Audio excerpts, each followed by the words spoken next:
Boker Tov, this is Rav Johnny Solomon speaking to you from Atlanta, Georgia, specifically from the Ora Torah community in Toka Hills. I apologize that I can't be with you. I'm here as a scholar in residence as part of the Mizrahi 360 program, but I hope that this recording is of use in terms of us going through today's chapter of the Minchat Klalei HaMitzvot, whose chapter is Siman Bet, chapter 2, which can be found on page Chavchet, page 28 of the Minchat Asher. I'm now going to share my screen, and we're going to be exploring the topic of Bizui Mitzvah, disgracing a mitzvah. And Rav Asher Weiss begins with this pasuk, "V'shafach et damo b'chiseo b'afar." They're told that when you slaughter an animal and the blood spills, we need to cover that blood. This is a mitzvah d'oraita of kisui hadam. The question really is, how should kisui hadam be done? Tana Rabbanan, our rabbis teach, "V'shafach v'chisah," and it spills and it shall be covered. The one who spilt the blood should cover the blood, meaning the person who slaughtered an animal is obliged with the mitzvah of kisui hadam. So if a person slaughters an animal and they spill blood, but they don't cover that blood, how do we know that somebody else is obliged with covering the blood that they see has been spilt? As we're told, and say this to the Bnei Israel, as hara lechol Bnei Israel. This is a warning to the entire Jewish people, meaning even if you weren't the one who slaughtered the animal, you have a duty to cover the blood. You know, with young kids, they say, I didn't do it, right? I didn't do whatever the thing they claim they haven't done. The point here is, it doesn't matter whether you were the one who shechted the animal or not. You have a duty of kisui adam, whether or not you were the one who did the shechting. Continues the Gemara Masechet Chulin. Tanya idach v'shafach v'chisa. We are further taught, and the blood is spilt, and the blood should be covered. How should the spilt blood be covered? We're taught here that you shouldn't cover the blood with your feet. You shouldn't use your feet to kick dust and earth over the blood. You shouldn't do this in a way which shows disgrace to the mitzvahs. To clarify, what the Gemara basically says is, number one, a person who shechts should cover the blood that they spilt when shechting. That's a mitzvah kisui hadam.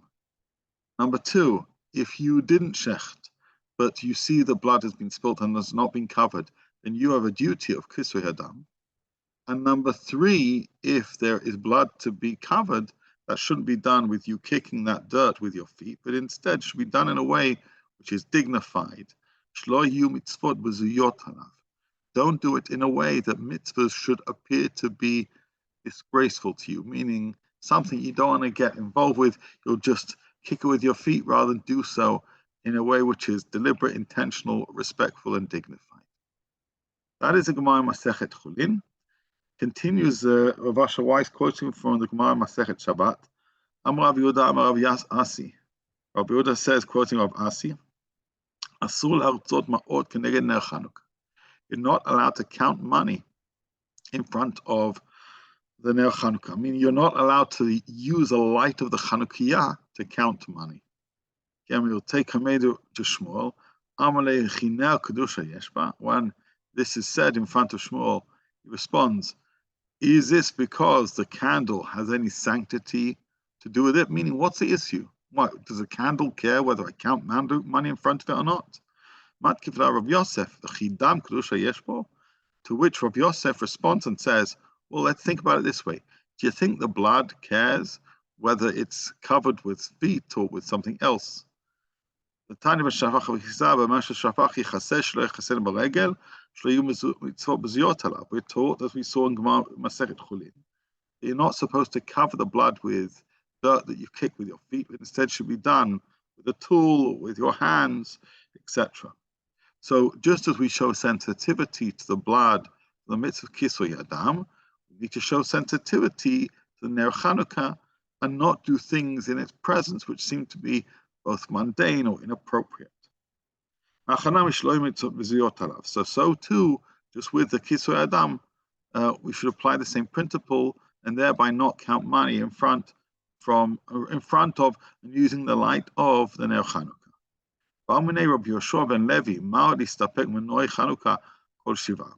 a question is asked regarding using the decorations of the sukkah, the 7 days. They used to have fruit as the decorations of the sukkah. Can you use the noi of the sukkah? Can you use that, or can you treat it in a way which seems to be disrespectful? Abba Yosim Avram, Tanya, but the Lord Tanya. What were he told here? Sorry. I skipped a line. Right? The answer to this question can be learned from the principle about Ner Chanukah. You're not allowed to count money from the light of the Chanukiah. Meaning, if you're not allowed to do that, then so too you're not allowed to use the decorations of the sukkah in a way which shows a certain disrespect towards that. Amav Yosef Avram, Tanya, the Lord Tanya. He says you're hooking this principle based on that principle. Sukkah Tanya, Chanukah Lo Tanya. We've been taught a rule about sukkah. We haven't been taught an absolute rule about Chanukah. How so? The Tanya's Chacha Kilchata. We're taught when if you put the schach on a sukkah, v'traba kramim, dinim, and tsuyarim, and you put there sheets and different types of curtains, which are beautiful. And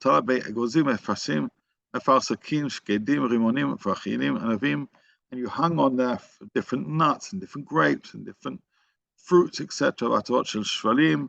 And sheaths, and what they call crowns of seeds, meaning you use different decorations to sukkah. Wine, and oils, and vessels holding flowers. You're not allowed to use these until the end of Yontif.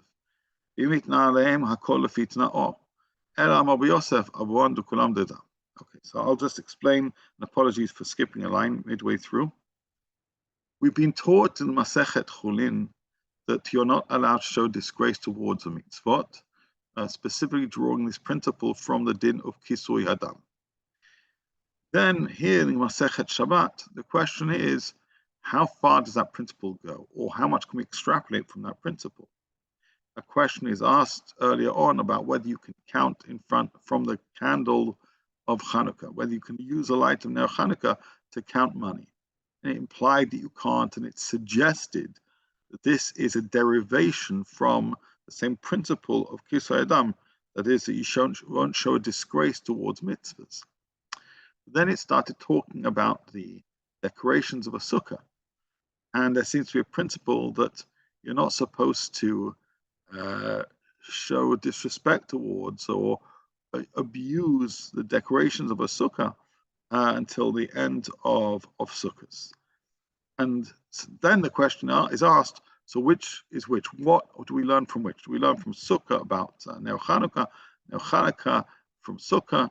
The Gemara Shabbat concludes and says we learn all of this from the principle of Kisui Adam, meaning of all the different situations we've described, the case where we most learn the principle of Bizui mitzvah, do not disrespect, disgrace mitzvahs, is from the law of Kisui Hadam, as we saw in Masechet Chulin. So far, this is just the introduction of the chapter.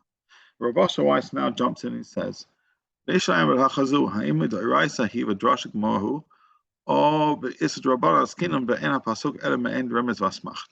a classic question he asked in this sefer.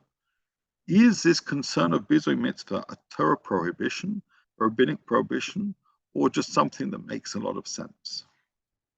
So if you turn the page to page Chavtet, he begins by saying three great scholars rule that Bizui mitzvah as a concept unto itself is a Torah prohibition. These three great achronim are of the view that showing disrespect to mitzvahs, basically kicking the dirt for Kisui Adam, and some of the other examples we've seen are derived from the Torah and derived specifically from the words relating to Kisui Adam about making sure that it's done in the right way or not done in the wrong way. However, continues with Rav Asher Weiss here on the fourth line, Achmi Pashtus Divrei Taisvus Mashma David Rabbanan. Tosfos' reading of the Gemara seems to suggest that the prohibition of Bizui mitzvah is actually a rabbinic enactment, not a Torah prohibition. Mikol divrei Tosfos Rishonim mashma ein issa d'oraisa ba'atzei sukkoti alfina mikra sufa itkish l'korban chagiga. V'ava ha'bed hizur mitzvah v'itkatzei the mitzvah say ein kan ela isur d'rabbanan. He says we do have a couple of rules, specifically a rule relating to where are we here? A rule relating to atzei sukkah, the wood that you use for sukkah, which needs to be treated with respect, and this is learned from the things that are brought for the korban chagiga. The Gemara there discusses that. However, beyond that, all the other areas of Bizui mitzvah, which is ones we've described, seem to be a rabbinic extension of that principle. So, according to one view, the idea of Bizui mitzvah is learnt from Kisvei Adam and is a Torah prohibition. According to another view, there are one or more examples where the Torah explicitly shows concern for Bizui mitzvah, but as a klal, this is a rabbinic principle. Even the Italia haya near the mad Joshua Mash Shafach Shechse Baragloi ain't the Joshua word that Loi Dashum Smichu Zu Misha Shafach Yichse. Ach Mikol Mokom Kovo Chacham Svar the Im Chayav Adam Lachaver Mitzvahs Lasan Behem Luda Chachem Kavachem Sha'asul and Hug Behem Minag Bizayin Matzu by Remed Knazotov. Says Rav Asher Weiss, if you ask me what I actually personally think, I think it's a svara. It's not quite a dorai, it's not even drabanan. It's a svara. It's svara if we're supposed to show beauty towards the mitzvahs, we're supposed to beautify the mitzvahs, right? Then surely we're not supposed to do things which debase the mitzvahs, show disrespect. But it's not quite a Torah prohibition. It's not necessarily even a rabbinic prohibition, or it's a rabbinic prohibition emerging not from an explicit verse, but instead from the svara, from the reasoning, from the rationale, the principle of the flip side of showing hidden mitzvah. Esha od the after isa the asim in atola chasis damer aglav the asa kai mitzvah bedech vizayin achmasha asu yishtamesh becheftes mitzvah the barishus and enemy drabana. And he says, and even though the Torah itself is talking about the din, the mitzvah of Kisvei Adam, the idea that that there would be a problem in you doing this in this particular way, this seems to be a rabbinic addition. After the darshu came drash gemara, ein ze kashat takanas chachamim she'enem edem rabbanon, ela klanim ela chamir tefei v'nimsa adav l'chachamim likva as you say this over sa'el v'devekas by. He said, but even if I say to you, and even if we reach the conclusion, this is a rabbinic enactment, nevertheless, generally rabbinic enactments relating to how we perform mitzvahs are taken seriously, because it's part and parcel of how being Never Hashem, what part and parcel of us being good servants of God. So yes, we may conclude it's Rabbanon, but please don't take it lightly. So far, so good. Now Rav Asher Weiss basically explores what it means to be mavazeh mitzvah. How about using one mitzvah thing for another? So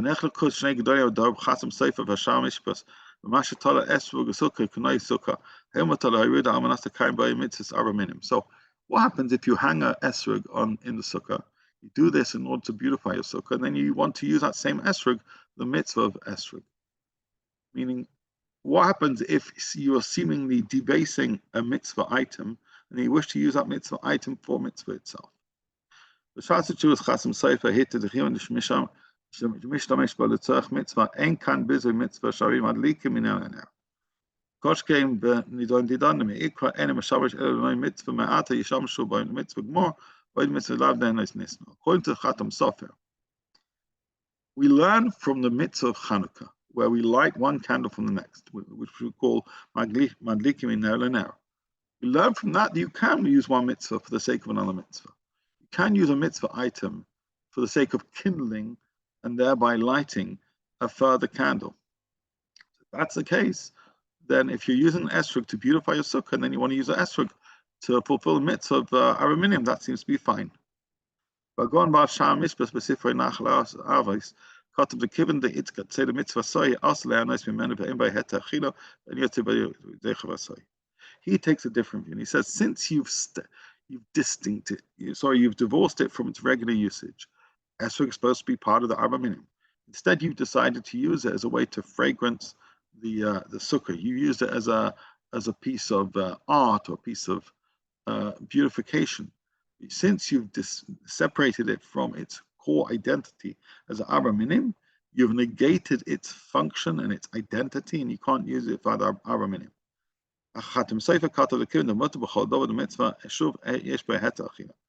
He disagrees and he says, if it's allowed to be used for a mitzvah, you can eat it. Eating became this interesting litmus test in terms of if you can use it for this, you can use it for that. If not, no. He says now, let's have a look at this topic. This is Rav Asher Weiss now. He says, let's now understand what are the boundaries, what are the contours of Bizui mitzvah in terms of using one mitzvah for the sake of another. He says that source, the Chasam Sofer says, we light from one candle to another, is mentioned explicitly in the Shulchan Aruch. And he says the Gemara itself explicitly says that there's no pgam, there's no blemishing, there's no disrespect to the mitzvah if you light a candle from one to the other. That seems to, of course, buttress the argument of the Chatam Sofer. He says,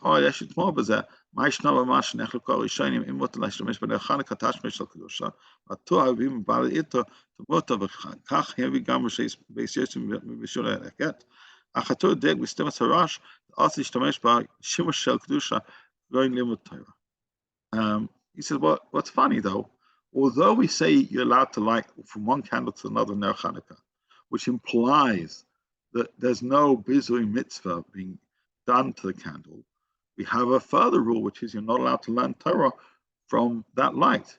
We sing that in Maaz Tzura. So how can it be? If you can madlikim ner l'ner, then surely you should be able to learn Torah from the Ner Chanukah.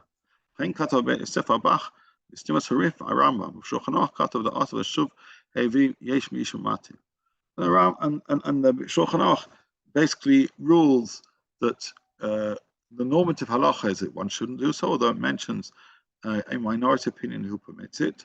Still, what we have here is a question about Ner Chanukah. If it madlik in ner, how come Elanu should l'shemesh b'hem? Which goes to the question of whether using one mitzvah for other reasons is considered to be Bizui mitzvah, and asking us how do we define Bizui mitzvah? In a Bala Itza, the Shmuel, the Asla Hart so smiles nega Ner Chanukah. Do you remember the case that we discussed previously about counting money by using the light in Ner Chanukah? So is that permitted or not? If you take the svara of the Chatam Sofer, if Madlikin Ner l'ner, then surely it should be mutter. Obali mutter tashmish mitzvah do mutter. En alach commanded on command the Amma Ashnas and Ishtamesh la'ara. Acharosh of Shar Shainim Daikum and Ashna Gemara. The Ash Ishtamesh la'ara called Shimashu after Kedusha la'asa. Umayda Amma Shmuel Asal Ha'ar says Master Rabuta after the Amma the Afsha Eina Esh Tashmish Kal Rai Asa. What we're taught here is, though, yes, you're right, that in general we don't benefit from the light of the Chanukah.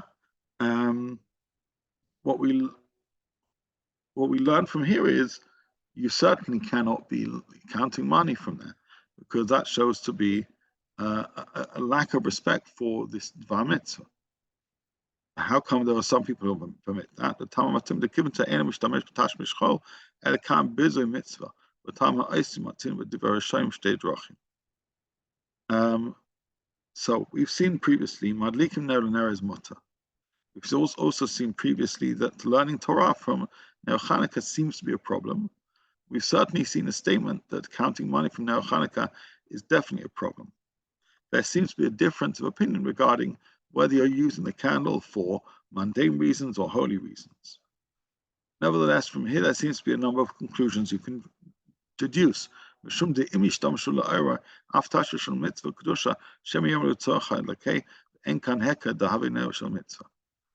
who say that you can't use the Ner Chanukah even for learning Torah, they say, because if we allowed it, then people will assume that the reason you lit the Chanukah candles for the first place is because you want to have a light to learn Torah, whatever. And that would itself negate the beauty and the quality and the intended purpose of that mitzvah. Af shema shel mitzvah yesh bo bizui mitzvah. The כאילו אין מצווה זו חביבה בעיניו, ולכן משתמש בה למצווה אחרת. לכן כתוב הרמב"ם בר"ן.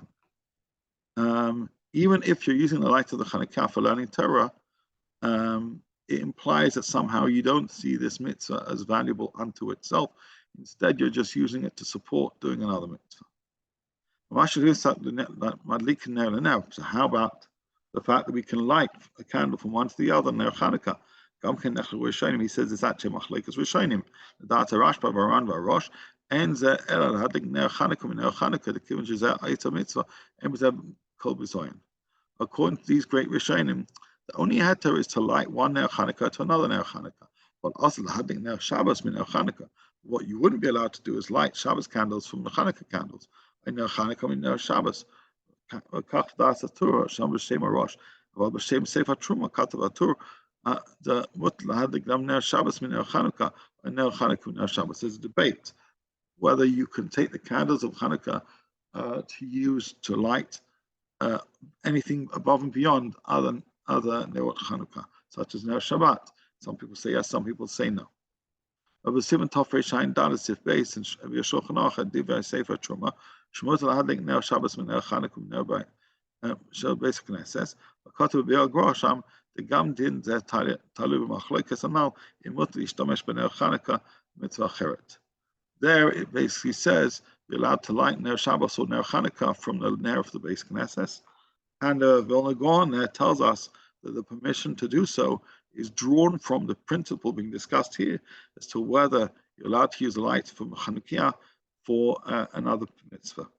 לפי כל זה מבוא, יש אתמול בדברי חסם ספר שכתוב בפשטוס, אין כל איש להשתמש במצווה כדי לקיים מצווה אחרת, וכך כן אחד המדליקים מנר לנר, על הרבים הראשונים כתבו להדד האס להשתמש לאור של נר חנוכה.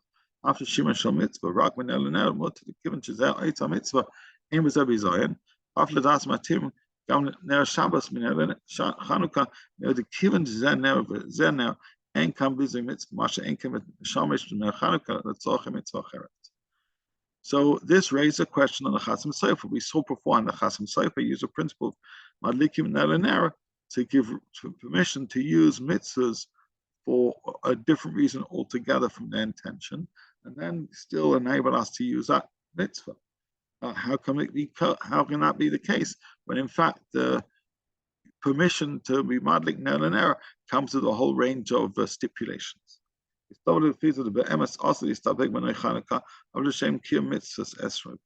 says based on all this, it does seem to be you're not allowed to use sukkah decorations, even if you're going to try and then later use that sukkah decoration, namely the esrog, the mitzvah of esrog.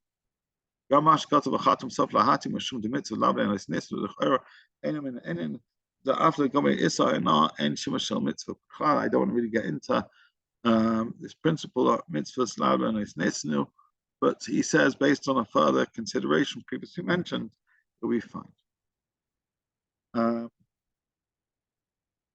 What I want to now do is just briefly mention this topic of tzitzit. Tzitzit emem mishum kedusha dash min mitzvah hein v'yicholim lezoykon lechneis behem bebeis hakisei. Yered afilu ba'edem mitzvah sam. What is להשתמש בהם, אבל בשאילתא כתוב שהפרשה שלח לך, אסור לעשות למעבד הצרכים במידי דאב ומפק בידי חפץ מצווה, כגון חוטין הקבועים בטלס למיסר בי מדם, אם נעמיד הישנה לאורך חיבי, ואסור למצווה דמכלי להפעיל מדם, ומקום בשח וכיסא, ומה ששח וכיסא שלא יחזיר ברגליו שלא יהיו מצוות בזוזי בפסליו. So let's give some context here. The Torah, the Arbatur of Yaakov ben Asher, talks here about tzitzis that you're not allowed to use. The tzitzis do not have inherent sanctity, and therefore they can be thrown away. They can go into a person going to a toilet whilst wearing tzitzis, and you can use a tzitziot for other more mundane reasons, and then through saying that, we've also told you use shoshanas to smell. You can use esrog to be consumed, and we learn this all from the din of kisui hadam, that we're not supposed to show disrespect for certain mitzvahs. Adkan, he says,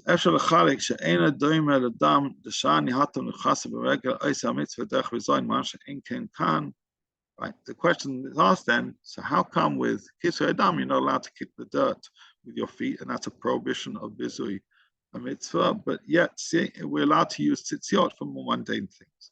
For example, it implies that you can take a tzit that has been broken and use it like as a bookmark. How can that be if there's a din of Bizui mitzvah? And Rav Osher Weiss continues, just look at my notes, Rav Osher Weiss continues to draw this distinction and to make it clear, firstly, that the din of tzitzit is unique, because the only aspect of a garment are the strings. The actual garment itself has no inherent connection to sanctity. It's really, the strings themselves only have a certain level of sanctity. Nasi says the following: you say that the shani tzitzis mishachef to the mitzvah she'enim yuchadim and the mitzvah v'ulvad mash enken tzitzis davar chelet min habeged v'kashem shaposhav mota la'anois min habeged kach kamar tzitzit. And really, this is the main, shall we say, punchline of the essay, which is certain mitzvahs are themselves sanctified deeds, sanctified objects, and to use them for reasons in a non-sanctified way raises serious questions. Whereas tzitzit, a string, and we use them for a mitzvah, but they are not transformed into being something that they are not. Instead, they're part of a garment, as he says, so just as you're allowed to use a beged for whatever reason, so too a tzitzit. That means tzitzit is an outlying case. In contrast, things like Kisui Adam, once the blood has been spilt, then you need to use dirt to cover it. Whatever dirt you've chosen to use needs to be covered in a dignified way. Why so? Because that's what the Torah asks you to do. Okay, I think we're going to have to stop now. I hope this has been of help. I wish you very well. Shabbat Shalom, or as you're going to hear this, Shavuot Tov.